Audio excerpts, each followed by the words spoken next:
special for you, who I'll bring out right now. He really doesn't need any introduction. You know him, you love him, the nicest man in show business, Richard Dean Anderson!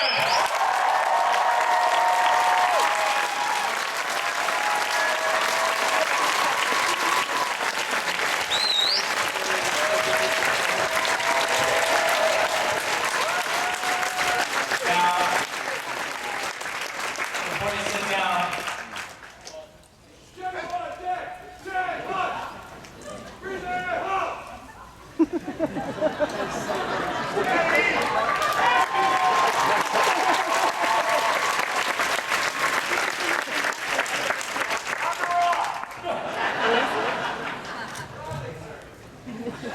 have a seat. Welcome to Fan Expo.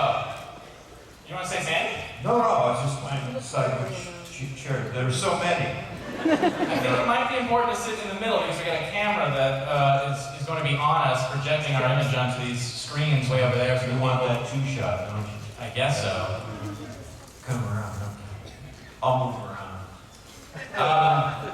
So we'll open it up to the floor in just a bit, but there are a few things that I wanted to ask you about. First of all, what's the con experience like for you? Because as fans, we all have this one, experience of going to a con. We get into our cosplay, we stay in the hotel rooms, we hit the show floor, wait in line for autographs. For you, what is a typical con weekend like? Whoa, pretty much like that. Sometimes wait in line. What do you cosplay as in that case? What do you cosplay as? Cosplay? Yes. Am I about to explain what cosplay is to Richard Dean Anderson? It's when you get dressed up in a costume, pretend that you are that character. Some people do it to extreme. Some people are a bit more lackadaisic in their portrayal of said character. Well, I did it for a living, so no need. My daughter would be just absolutely devastated if she knew that question came my way. It's for private reasons, I won't tell you. No, she thinks I'm a slug of a dresser, so she's always trying to dress me. Dad, not that! You guys, can you see over there? Oh, you're watching television. Fine. We're all in the same room at least. Let me ask you, obviously we know you very much from MacGyver, from Stargate as well. Stargate has not been on the air in a couple of years because Stargate Universe Sci-Fi did not renew it for a third season. I want to put the blame on Sci-Fi fully for that one. Space had nothing to do with it. We love Stargate. So what do you think about the franchise overall caused such fandom for it? What was it at the heart of Stargate that everyone loves so much? Well, let's ask. Oh, thank you. That question kind of answers itself. No, when the show started, we had some obvious elements working to our advantage. One was that the movie had its own kind of cult following, the underground Stargate franchise with Kurt Russell and Spader. And that had its own little nut of potential, and then the head of MGM Entertainment asked me to get involved in the project that I guess Brad and who's the other guy there? Yeah, you win.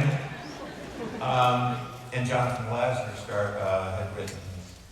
Anyway, long story short, the guy that was in charge called me and said, "I want you to do this." Easiest audition I'd ever had. So I looked at the movie and I saw the potential for it, and so I brought kind of a very loyal contingent through the MacGyver series. And, you guys made my life.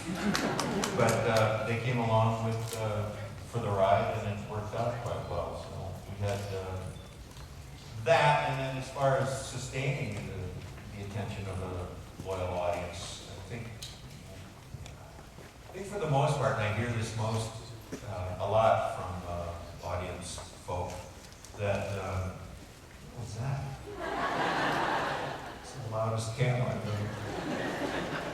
that it was pretty much the relationship or relationships of the four main characters that really kind of the interplay that was attractive and kept people on their toes, kept them listening, and got them involved in storylines and interpersonal stuff. It wasn't all just, smoke and mirrors, although we got into some pretty good smoke and mirrors later on, but we were able to sustain some degree of success for, 10 years, I guess? Well, with Stargate no longer being on television, and with Star Trek no longer being on television, but now headed back to the theater with a reboot that tried to capture the original magic of that dynamic between Kirk and Spock, do you see the potential for a Stargate reboot in theaters that mirrors the original, SG-1 series, as opposed to, taking it somewhere else or going back to the Kurt Russell film? What? Where do you see the future of the Stargate franchise? Precise. I got lost there in the shuffle. I don't know. Somebody asked that just a little while ago, and I said, well, come to think of it, I wouldn't mind being, starting up again or visiting at a different, definitely a different time zone. As an example, I've been asked to do various, stylings of MacGyver over the years, none of which,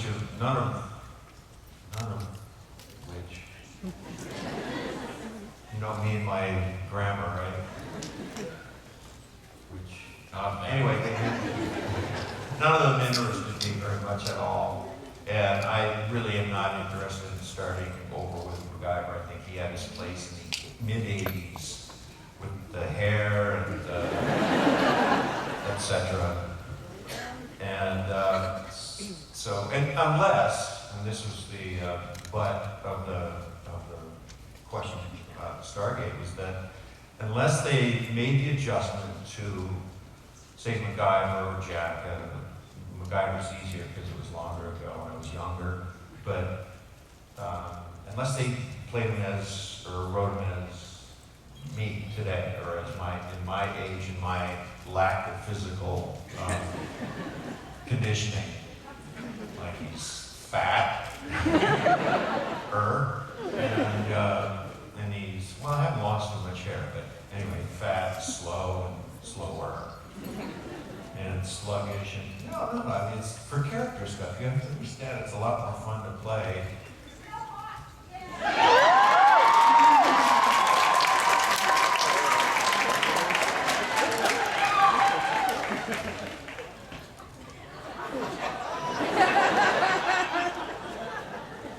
Yeah, it was kind of hot there, wasn't it? It's this shy, honest fellow from the Midwest. Did I answer anything?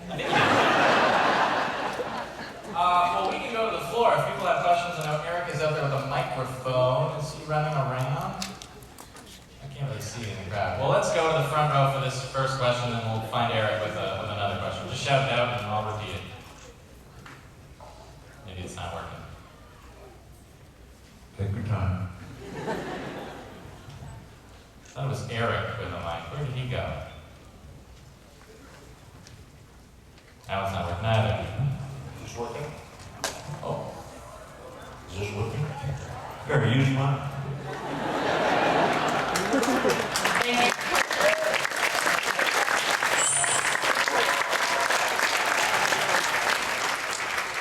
Thank you!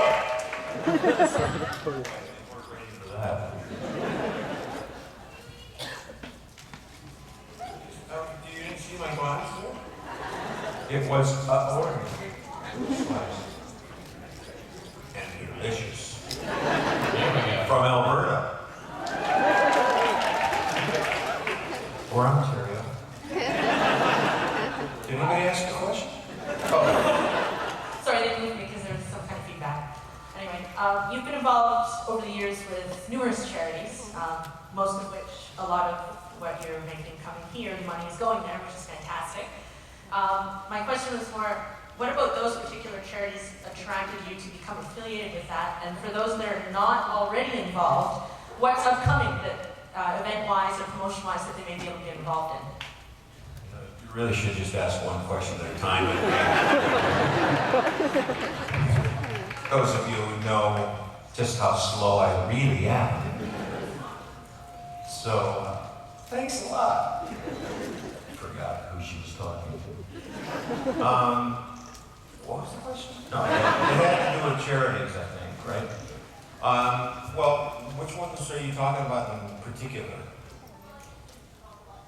Yeah, Sea Shepherd, which is a popular subject in this part of Canada, I understand, or actually further east. There's a knowing giggle over there somewhere. Well, I got involved with Sea Shepherd in particular because I was at an event, a fundraiser for in Alaska for Paul's Sea Shepherd Conservation Society. He was kind of newer, newer venture for him because I don't know how much you guys know, and I promise I won't launch into a diatribe about it, but he started, Greenpeace, fell out of favor a little bit, moved on because Greenpeace kind of, in his eyes, existed to exist. I mean, they weren't being very productive. So, what are you making? Are you eating? Is that eating something or are you rolling something? Oh, okay. You guys are smoking Legos now? So anyway, Paul, yeah, how's my focus? Pretty good? So Paul ventured off and started Sea Shepherd. Then flash forward, I belonged to a group that did charities for a variety of different charities. And Paul was the recipient that year for us. And all I had to do was really listen to him speak about the marine mammal dilemma. And I was just mesmerized, and the hook was set deeply for me, and I just kind of hung on his coattails. The cause, please go to seashepherd.com so I don't have to launch into it. But I don't know, something like a very dear friend of mine, the godmother to my daughter, has got brain cancer, and she had created an organization called Art of the Brain, and it just made sense that, we're all family, so I took on that as something to help out with. It's a variety of reasons.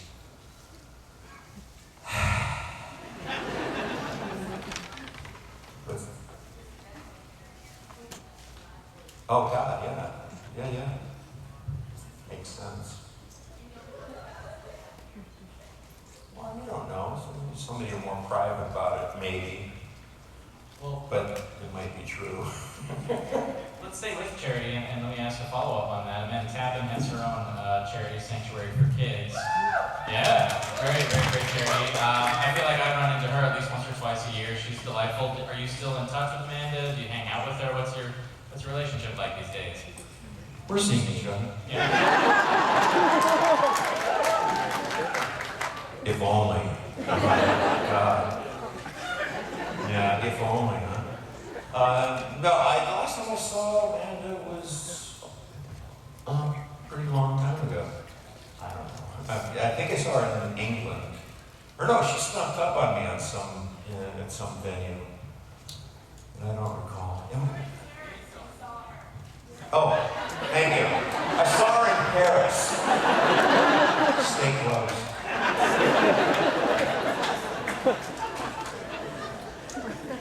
All right, Am I driving you crazy?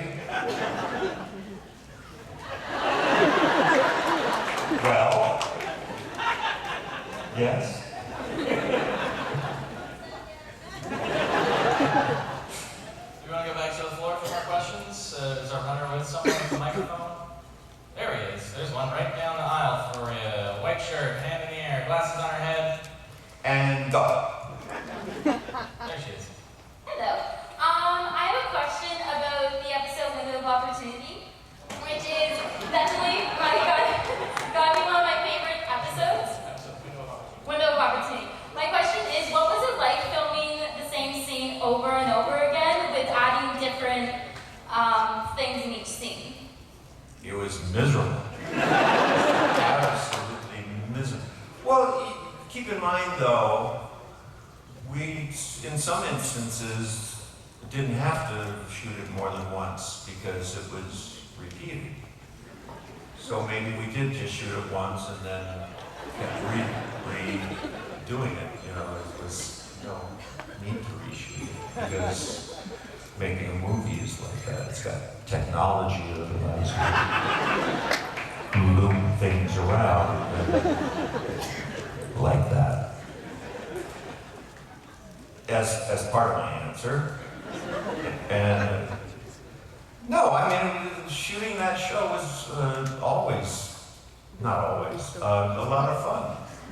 So that, and I got, during one of the segments there, I got to kiss Amanda a whole bunch of times. Oh, that's what you're talking about. Jeez. Cheeky bugger. Oh, that was great. Let's go actually right back beside you again with the red hair. What was it like to film Solitudes, and was it really cold and you guys stuck in the ice and all that stuff? Like cold set and all that? Yes. Next. We can, I don't remember Solitudes. Oh yeah, oh that was fun too, because I got to snuggle with Amanda. It all comes down to Amanda. No, that was kind of unique to, I mean, we literally took about half the size of sound stage, half the side, and air conditioned it. And we were just watching the electric bill go like this. It was nuts. But yeah, it's always fun to, you know, when you like the people you're working with. maybe you can just shout it out so we can just in the back. Yeah, with the glasses, red hair. Yeah.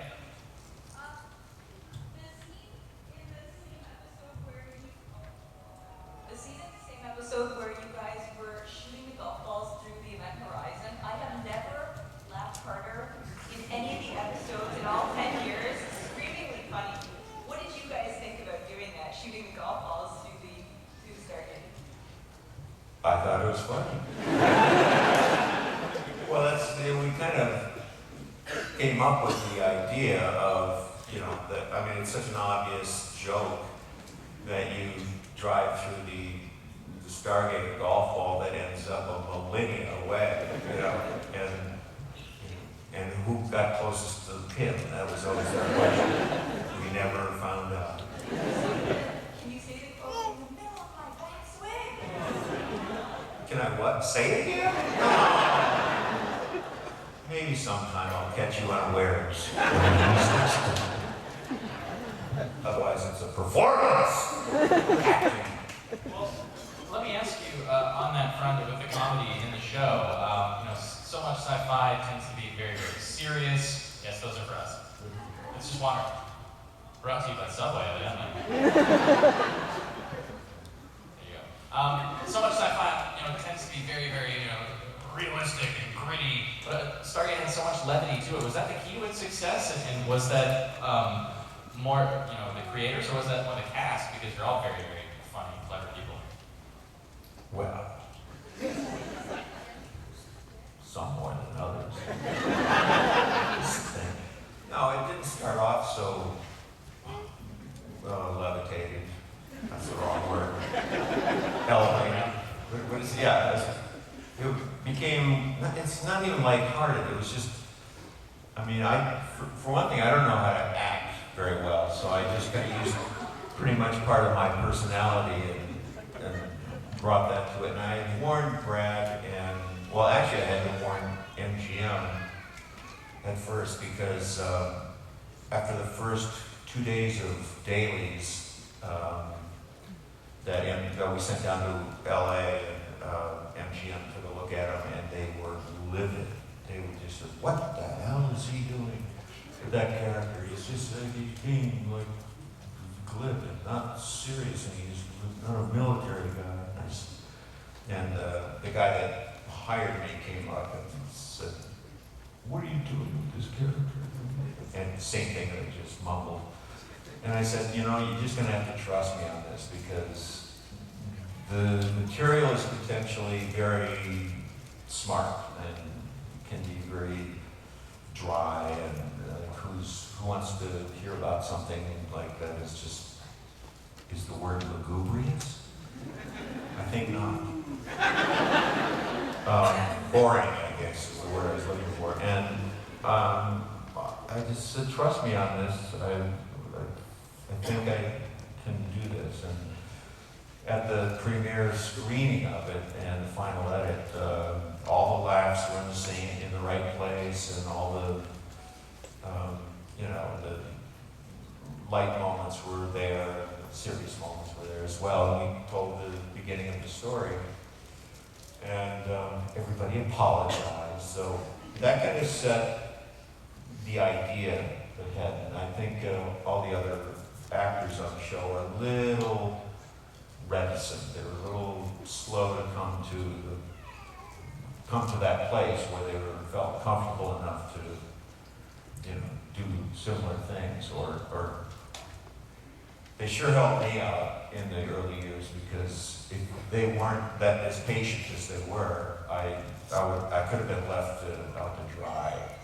But people like Michael Shanks and Amanda both are great actors, but they also have great senses of humor. So to play against them in the early days, it was heaven, because I wasn't that comfortable doing comedy necessarily. And mind you, this wasn't a comedy show. It was just that there were moments along the way that would give people a chuckle, apparently, and became a very attractive part of the show, or of the concept. Let's go back to the floor for some questions. We'll try this out of the room. Oh, you're very excited to ask a question. Sure, go for it.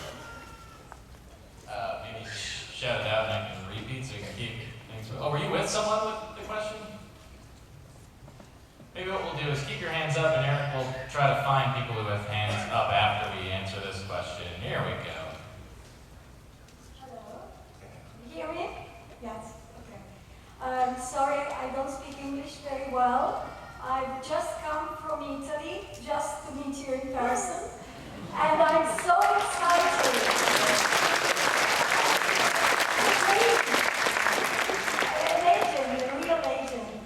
My question is, what do you and your character have in common besides going fishing in an empty lake, things like that? Do you and your character have something in common? What? Yes. I didn't understand a word you said. Okay. Your English? No, I'm kidding. My English is Why do you say you don't speak English? It's perfect. Oh, thank you So so sit much. down.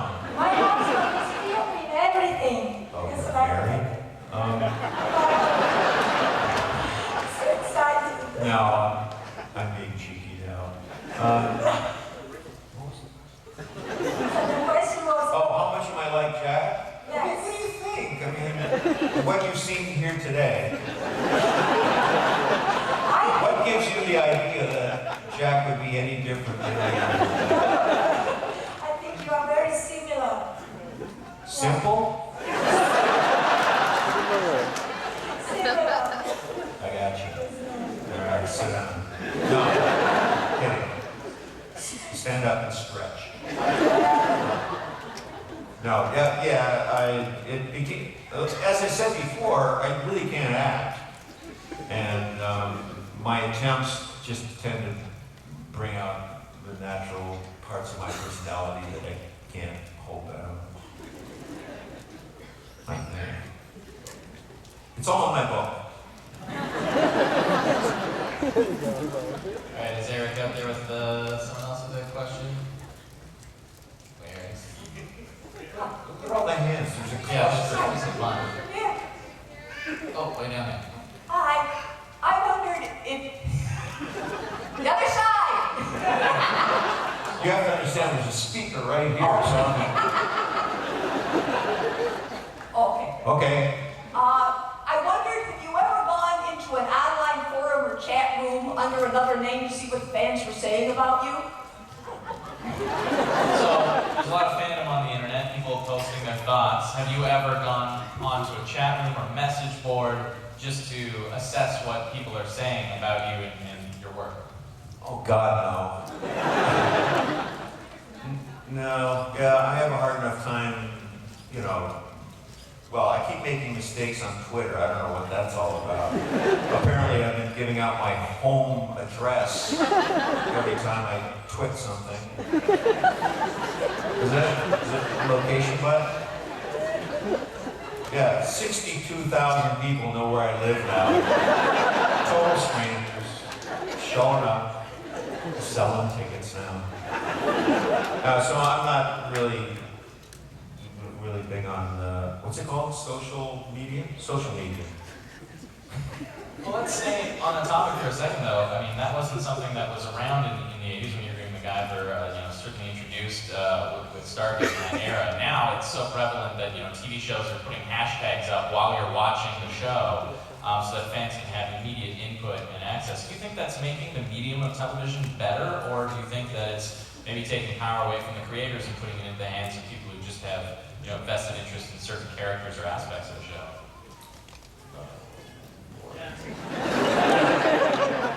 Sorry, I'm both a fan and a host of a TV show, so my questions tend to be a little Yeah. verbose. No, I understood part of that. No, you know what, the jury's still out with me as far as, what effect it's going to ultimately have on production or creativity for on-the-screen stuff. I absolutely abhor those little NBC, CNBC, little things right down there, and little advertisements and the scrolls and the hashtaggy things that are showing up. You're supposed to be watching a performance or something, and it's just so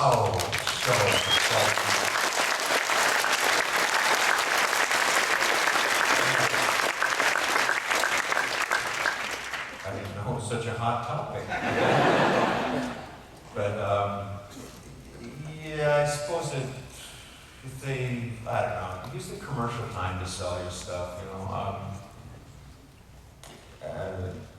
even the news, I mean, come on, let's watch one thing at a time. Like, I get distracted reading that scroll, like, oh my God, the world is ending, but, oh my God, the Leafs lost in 7.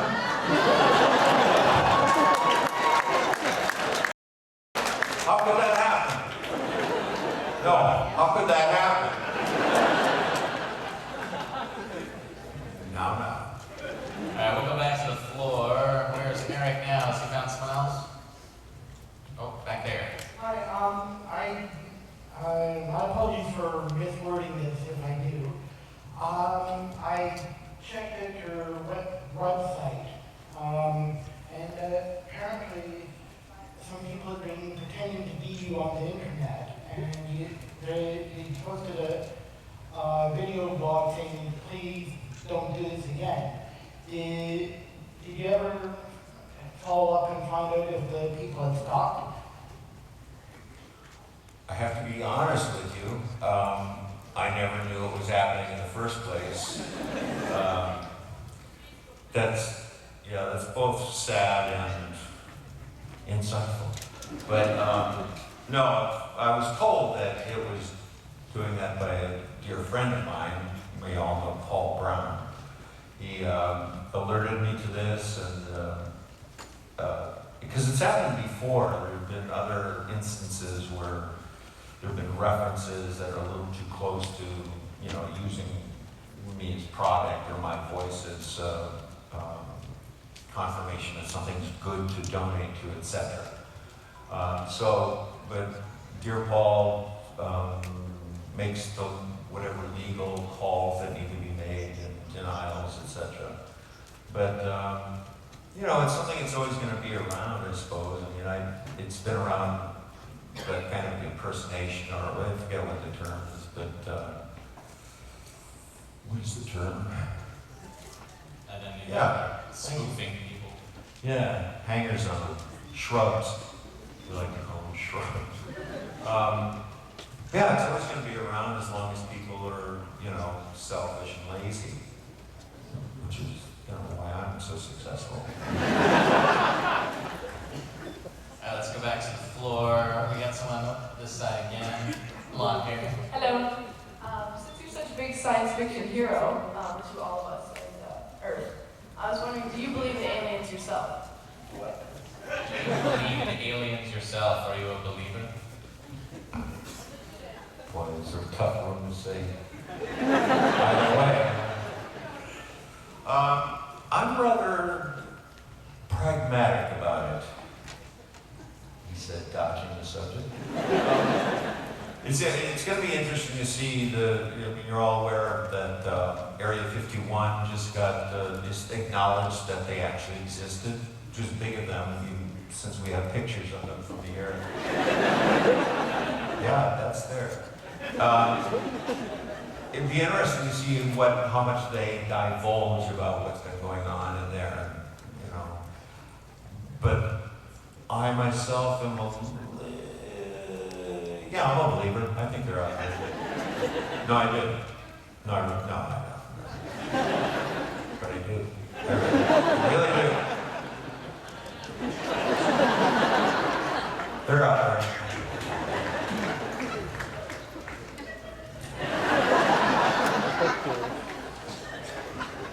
Okay, we'll move on. Oh, we're still down this aisle. Hey, you addressed the humor that was brought to SG-1, and then you got to reprise the same role for Universe, but it's a much more serious tone. And I was wondering what that experience was like for you, playing the same character on two shows with two very vastly different tones. Good question. Very good question. Because it was not so easy. I mean, I was surrounded with, you're right. I mean, I think part of the reason Universe didn't last much longer than 5 years, I guess. 2 seasons. 2 seasons. Just felt like 5, right? That was the problem. I think it was so intellectually heavy, and well, maybe it wasn't, but it was for me. And in doing the show, I didn't know if I was coming or going. I mean, there's these parallel universes. Like, apparently my character was working one day, but I didn't have to go to work. I mean, there's something about the concept of their parallel. Did anybody know what I'm talking You're about? talking about the communication stones that you put on the device, and then you can transplant your consciousness into another human body. Right!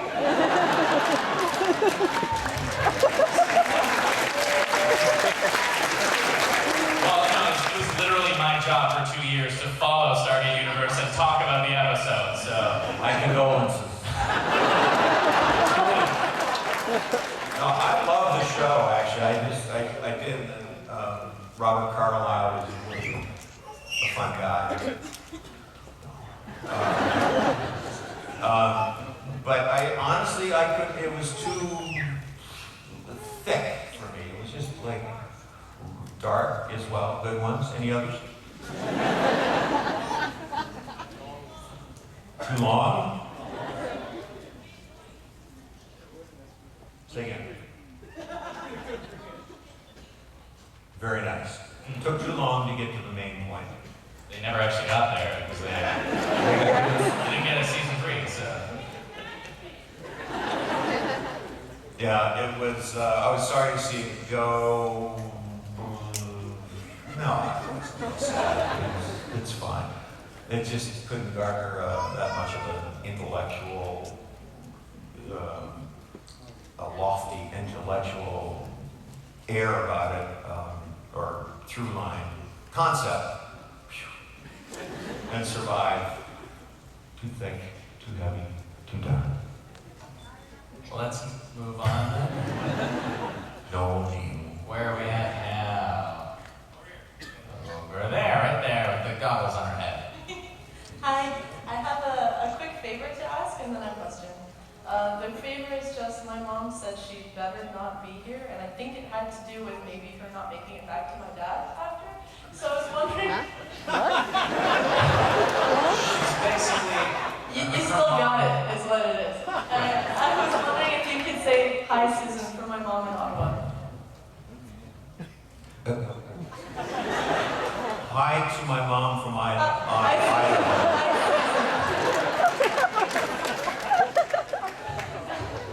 Thanks. And then I just wanted to know if you could tell us about something. Wait, how's your mom gonna see it? YouTube.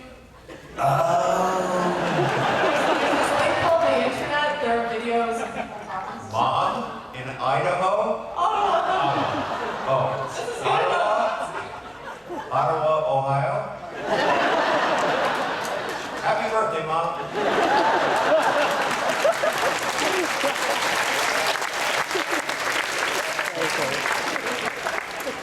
You really have to speak slowly. question at the end of that?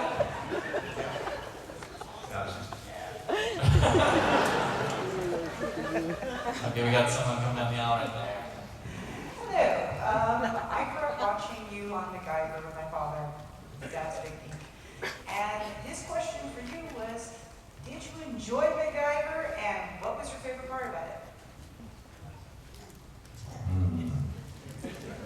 Was there for 7 years, 139 episodes, huge chunk of my life. Yeah, I enjoyed it. It was great.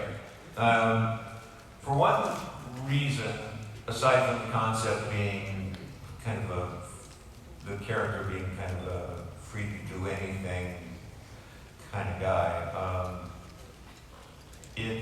I was younger, much younger, and I bent.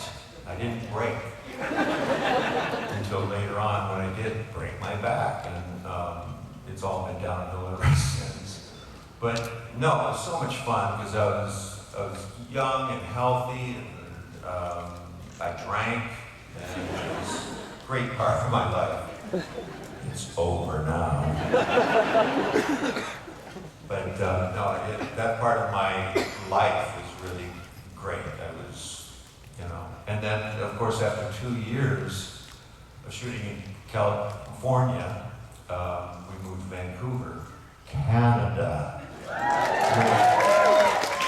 which was probably added more to my life, both culturally, intellectually, and whatever else, emotionally, spiritually. What else, anybody? That it was just like everything I could ask for, in retrospect, of course, because at the time I was living it, and I was kind of like, I'd been hungover, drunk all the time. No, I wasn't. I swear I wasn't. I don't care what the police say.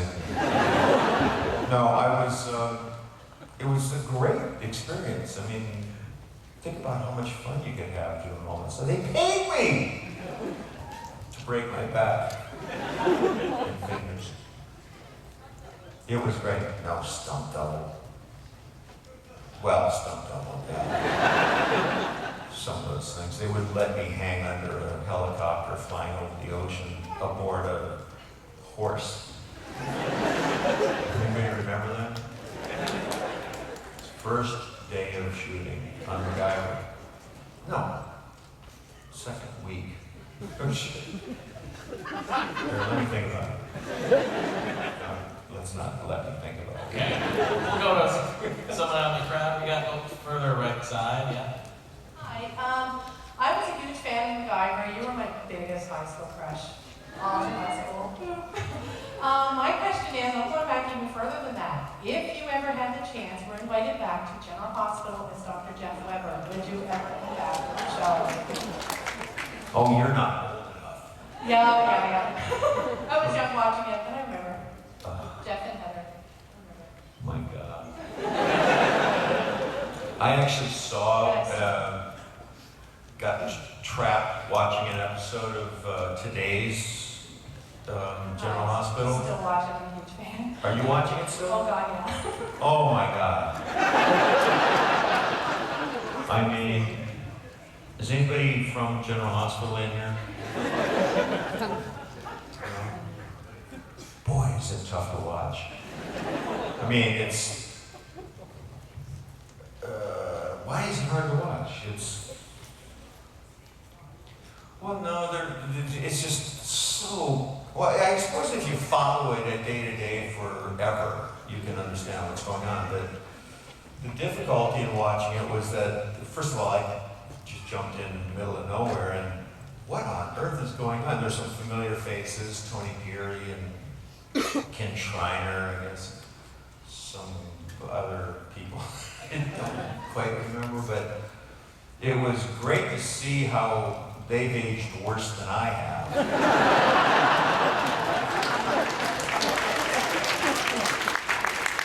You know, I just forgot about that YouTube thing.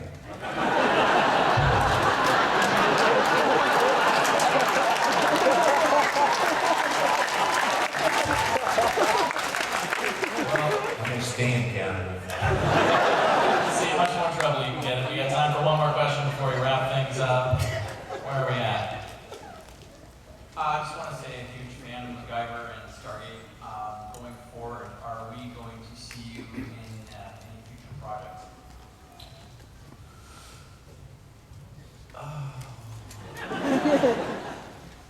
It just sounds like so much work. I don't mean that. I'd love to go back to work on something that was really worth going back to work for. I had so much fun in the early days, and I hate to sound like I mean, I am. I'm 63 years old, so I'm like, that's old. I'm old. Somebody, security. You know, I feel old, let's put it that way, because of my youth. That's why I feel old. But I am right now in the process of single dadding it with a 15-year-old daughter. Daughter. Did you hear me? Daughter. And years 12, wait till 14. It's just, oh, so hard. Well, you know, you all have kids. Especially you kids, you be careful. Yeah, there you go. What is it, 14 weeks? 7 months? Oh, he lies about his age. So anyway, in answer to your question, if something came along, I would consider doing it, but it would really have to be something to take me away from being there for my daughter, because, well, for personal reasons, her mother. I have to be around. I forgot about that YouTube. Hi, honey. Well, someday, yeah, you'll see me. I ain't going